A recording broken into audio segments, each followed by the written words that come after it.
बच्चों, कैसे हैं बेटा आप सभी लोग। तो चलिए बेटे, आज हम आपका एक बहुत ही बेहतरीन सा सब्जेक्ट स्टार्ट करने जा रहे हैं जिसका नाम है बेटे फाइनेंशियल मैनेजमेंट। तो बेटे स्क्रीन पे सब्जेक्ट का नाम लिखा हुआ है, आप सभी बच्चे भी नोट करिए साथ के साथ। और बेटा इस सब्जेक्ट को पढ़ने के बाद आपको फाइनेंस की बहुत ही बेहतरीन नॉलेज होगी। इस सब्जेक्ट के अंदर मेरे बच्चे लगभग 10 चैप्टर्स के करीब हम आपके साथ डिस्कस करेंगे, 10 चैप्टर, जिसमें हर चैप्टर में ही फाइनेंस के बारे में डिस्कस होगा कि पैसे को बिजनेस में कैसे लगाया जाए, पैसे को कैसे खर्च किया जाए। और मेरे बेटे एक बात ध्यान से सुनना कि कई बार आप ये देखते हो कि घर में भी कुछ लोग ऐसी बातें करते हैं कि अरे भाई कि इस बच्चे को तो मार्केट में पैसे खर्च करने नहीं आते हैं, कहीं पर भी जाके कुछ भी परचेज करके ले आता है, यही नहीं समझता है कि पैसे यहाँ पर खर्च करने चाहिए या नहीं करने चाहिए। हाँ, किसी के बारे में बात की जाती है कि भाई ये मेरा बच्चा बहुत समझदार है, बड़े समझदारी से पैसे को खर्च करता है, किसी भी चीज़ को परचेज करने से पहले उसको 10 जगह ट्राई करता है, उसकी क्वालिटी देखता है, उसके प्राइस देखता है, और उसके बाद वो पैसे को, मनी को इन्वेस्ट करता है, खर्च करता है।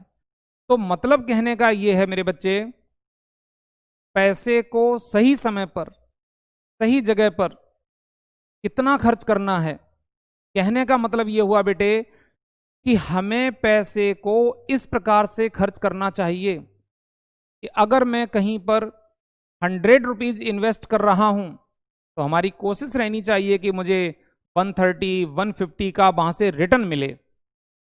100 रुपीज खर्च करूं तो वहां पर 120, 130, 150 रुपए का मुझे रिटर्न मिले, तो कुल मिलाकर के यानी कि मेरे को प्रॉफिट हो रहा है। तो फिर कहा जाएगा कि आप प्रॉपर तरीके से फाइनेंशियल मैनेजमेंट पर ध्यान दे करके मनी को खर्च कर रहे हैं, इन्वेस्ट कर रहे हैं।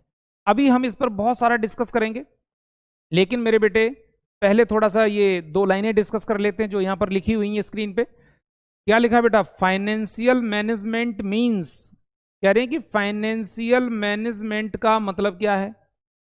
इसमें लिखा है प्लानिंग, बेटा ध्यान दीजिए, प्लानिंग। उसके बाद क्या लिखा है? डायरेक्टिंग। ठीक है, डायरेक्टिंग। तो सबसे पहली बात आई बेटे कि हमें मनी को स्पेंड करने से पहले, खर्च करने से पहले हमें उसके बारे में प्लान करना चाहिए कि पैसा कितना खर्च करूं, कहां खर्च करूं, कैसे खर्च करूं। चलिए मान लीजिए बेटा हमने प्लानिंग कर ली और पर्टिकुलर हमने किसी जगह पर पैसे को इन्वेस्ट करने के बारे में सोच लिया कि मुझे पर्टिकुलर इस प्रोजेक्ट में पैसे को लगाना है। जैसे बेटा आपको प्रोजेक्ट दिखाते हैं थोड़ा सा। सपोज करिए बच्चे, हो सकता है कि आप जो है बिल्डिंग कंस्ट्रक्शन के काम में जाना चाहते हैं। बात यहां पर यह समझना कि फाइनेंशियल मैनेजमेंट उस जगह पर भी होता है कि जहां पहले से हमारा कोई बिजनेस रन कर रहा है और हम अपने बिजनेस को बेटा एक्सपेंड करना चाहते हैं, बिजनेस को बढ़ाना चाहते हैं, हम नए बड़े बड़े प्रोजेक्ट लगाना चाहते हैं। तो सीधी सी बात है बेटा, मेरे को फंड की रिक्वायरमेंट होगी। अरे फंड कहाँ से आएगा, कितना अरेंज करना है, कब अरेंज करना है, फिर अरेंज होने के बाद में खर्च कब करना है, कैसे करना है, किस किस एक्टिविटीज में। एक्टिविटीज का मतलब मेरे बेटे फाइनेंशियल एक्टिविटीज की बात कर रहे हैं।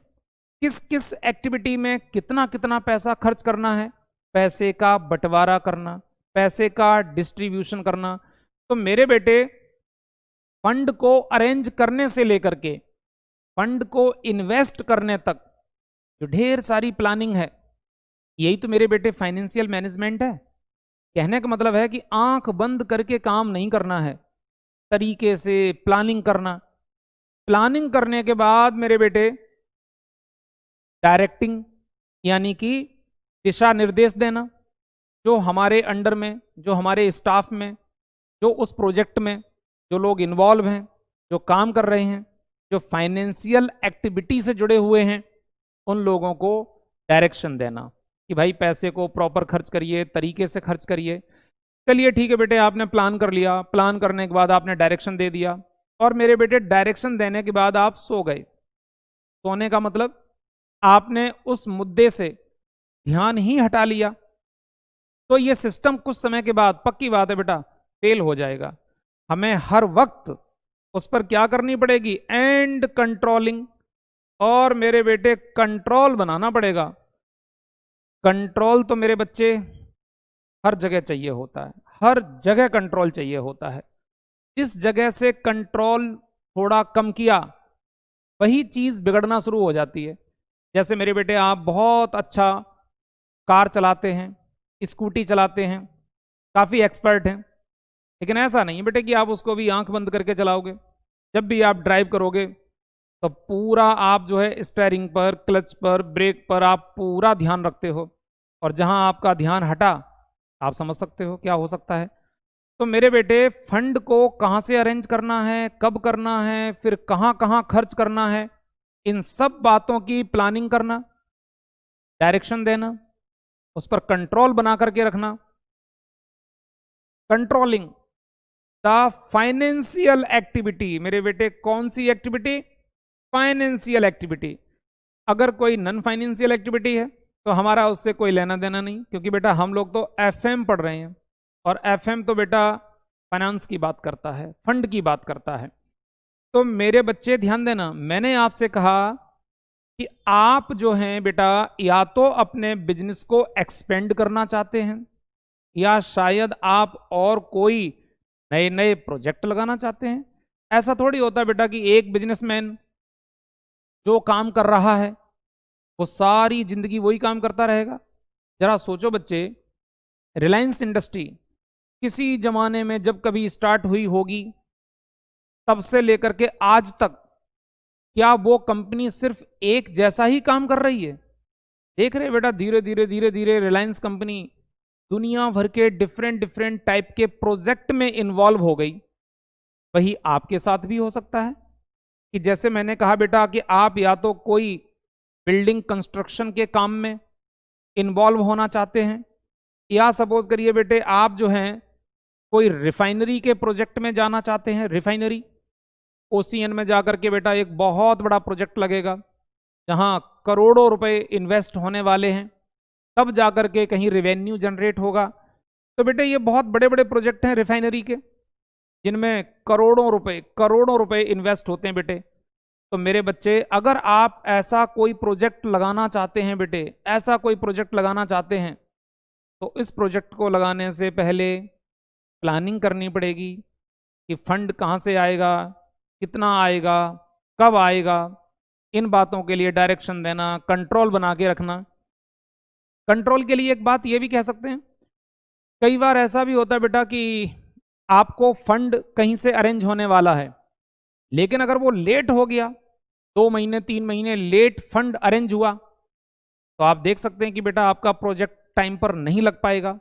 अगर प्रोजेक्ट टाइम पर नहीं लग पाएगा तो क्या आप अच्छा प्रॉफिट कमा सकते हैं? नहीं।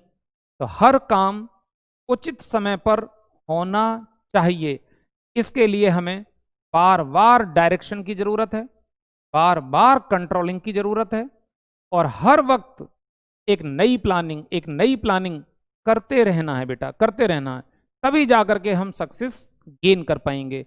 तो किसी भी इंडस्ट्री, किसी भी कंपनी, किसी भी प्रोजेक्ट के लिए अगर सक्सेस होने की बात की जाए, तो उसमें फाइनेंस सबसे बड़ा मैटर है मेरे बेटे, सबसे बड़ा मैटर है। तो चलिए, आपने देखा मेरे बच्चे कि financial management means planning, directing and controlling. किस चीज का? द फाइनेंशियल एक्टिविटीज का। सच एज, जैसे कि कौन कौन सी फाइनेंशियल एक्टिविटीज? यहां पर लिखा बेटा, सबसे पहले इन्होंने लिखा such as procurement of fund. सबसे पहला काम तो बेटा प्रोक्यूरमेंट ऑफ फंड, कि फंड को अरेंज करना। सबसे पहला काम फंड को अरेंज करना। प्रोक्यूरमेंट का मतलब है प्राप्त करना। अरे जब तक फंड अरेंज नहीं होगा तब तक तो बेटे कोई काम ही नहीं होंगे। प्रोक्यूरमेंट ऑफ फंड एंड मेरे बेटे एंड यूटिलाइजेशन ऑफ फंड। जो बातें हम पहले डिस्कस कर चुके हैं। कि फाइनेंशियल मैनेजमेंट के दो महत्वपूर्ण पहलू हैं, फंड को प्रोक्यूर करना, फंड को यूटिलाइज करना, इन्हीं के लिए प्लानिंग करना, इन्हीं के लिए बेटा डायरेक्शन देना और इसी पर कंट्रोल बना करके रखना, कंट्रोल बना करके रखना। अब बात आती है बेटा फंड ऑफ द कंपनी, लेकिन फिर आगे लिखा मेरे बच्चे, बेसिकली ध्यान से सुनिए बेटे, basically it refers two things, ये दो बातों के बारे में खास तौर से बात करता है, दो बातों के बारे में। वो दो बातें क्या हैं, लेकिन यहां पर एक बात मैं पहले ही बेटा डिस्कस करना चाहता हूं, उसके बाद ये दो बातें बताएंगे। कुछ लोग ये मान के चलते हैं कि फाइनेंशियल मैनेजमेंट का मतलब है पैसे को कम खर्च करना, पैसे को बचा बचा के रखना।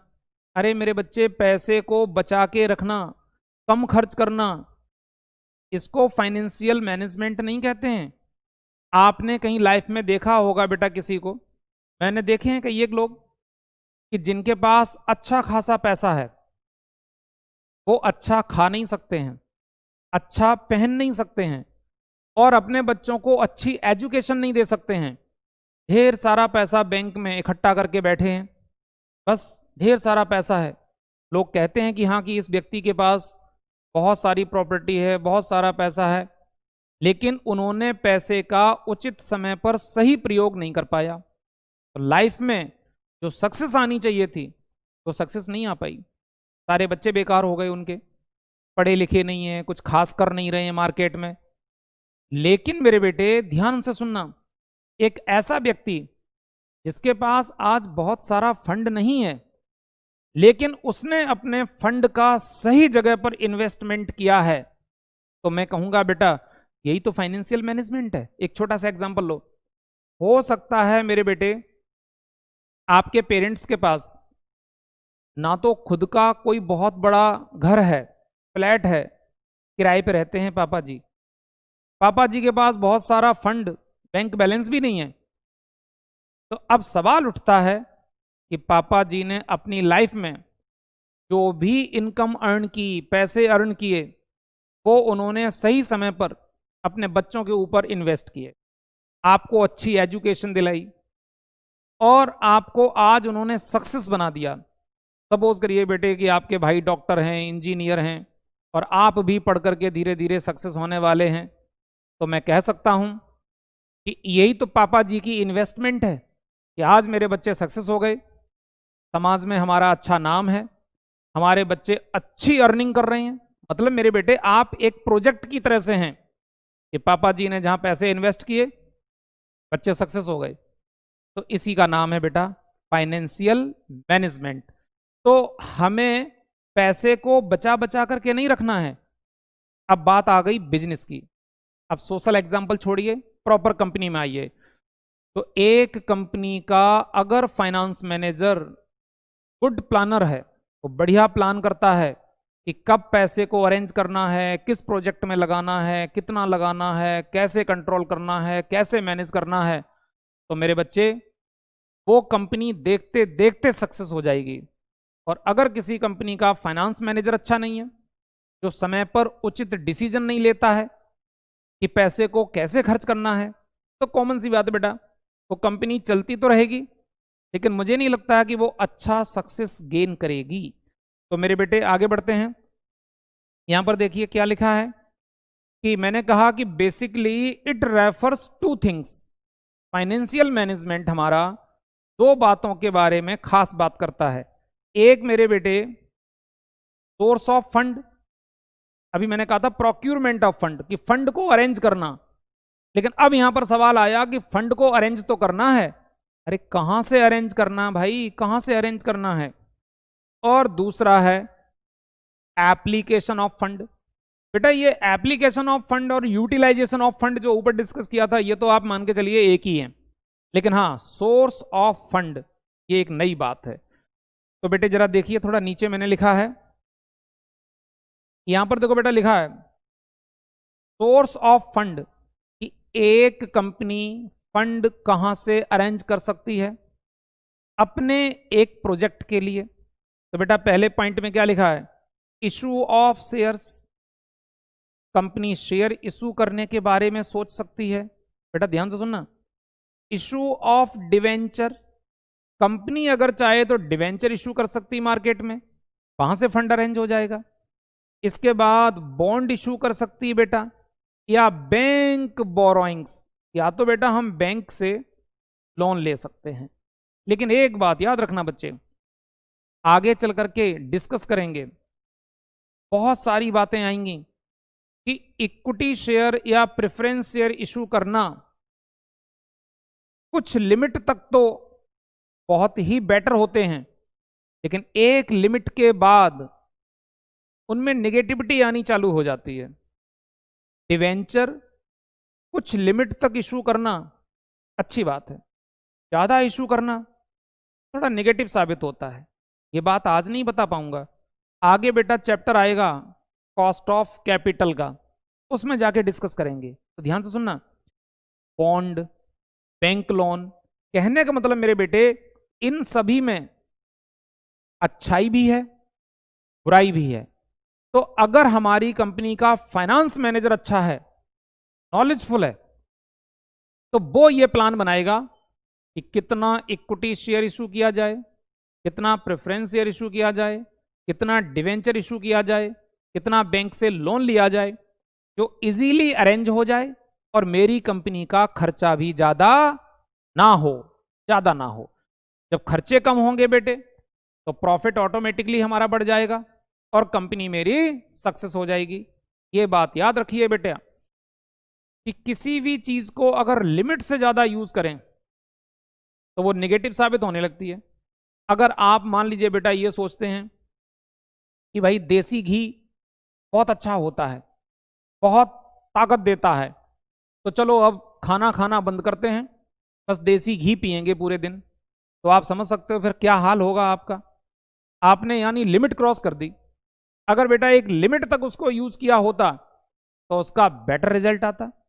हाँ, कुछ लोगों में हैबिट होती है कि हर आधे घंटे के बाद यार उन्हें चाय पीनी है, जब मिल जाए तभी चाय पी लेते हैं। अब यार आपने तो लिमिट क्रॉस कर रखी है, तो बेटा कुछ दिनों के बाद आप महसूस करेंगे कि अब तो बहुत प्रॉब्लम क्रिएट होने लगी।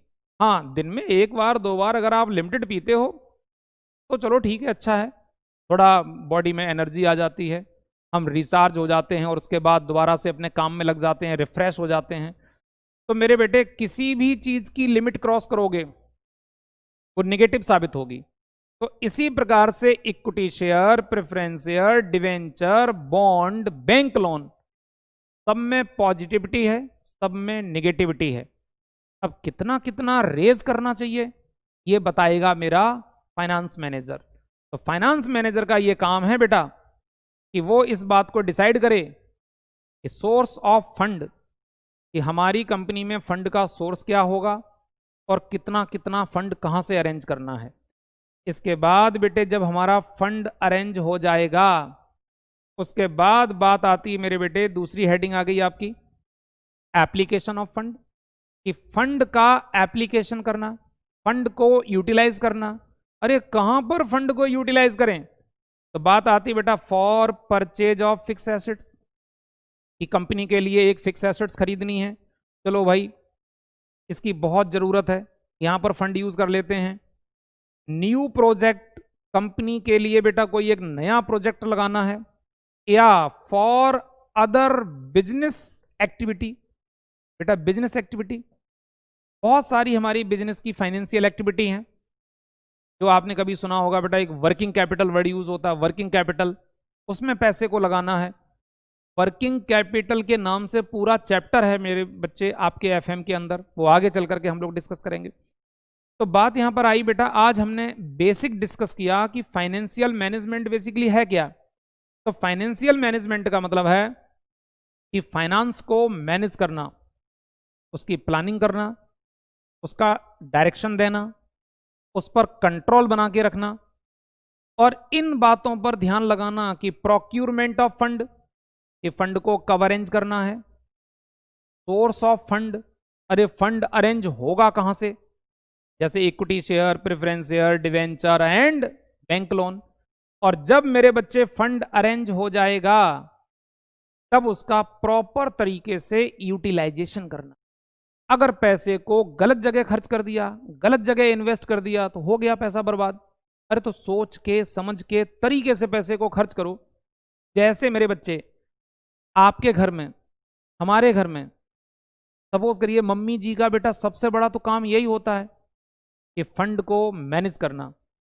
तो मदर बेटा फाइनेंशियल मैनेजमेंट की, भले उन्होंने पढ़ाई ना की हो, बट उन्हें इसका ज्ञान बहुत ज़्यादा होता है। वो पूरी प्लानिंग में रहते हैं कि नेक्स्ट मंथ में हमारे पास कहाँ से कितने कितने पैसे आने वाले हैं। किसी को उधार दे रखे हैं, वो मेरे को वापस करेगा, पापा जी की सैलरी आएगी, सपोज आपकी बिल्डिंग रेंट पे चढ़ी हुई है तो वहाँ से रेंट भी आएगा, टोटल मनी कितना कलेक्ट होने वाला है, और फिर नेक्स्ट मंथ के मेरे घर में खर्चे कौन कौन से हैं।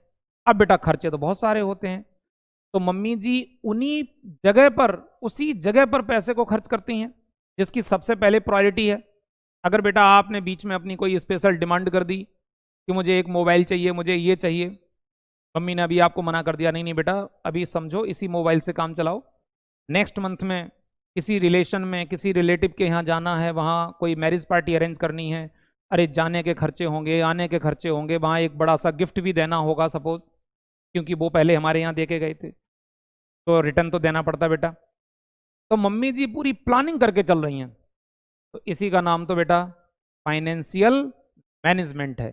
फाइनेंशियल मैनेजमेंट, फाइनेंस मैनेजर एक कंपनी चलाता है, कंपनी को सक्सेस करता है, और माँ घर चलाती है, घर को सक्सेस करती है।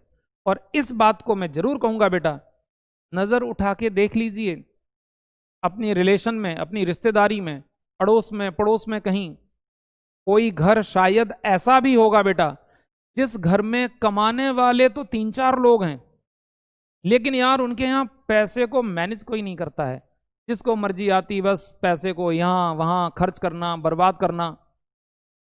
आज भी उनकी फैमिली सक्सेस नहीं हो पाई because of wastage of the money.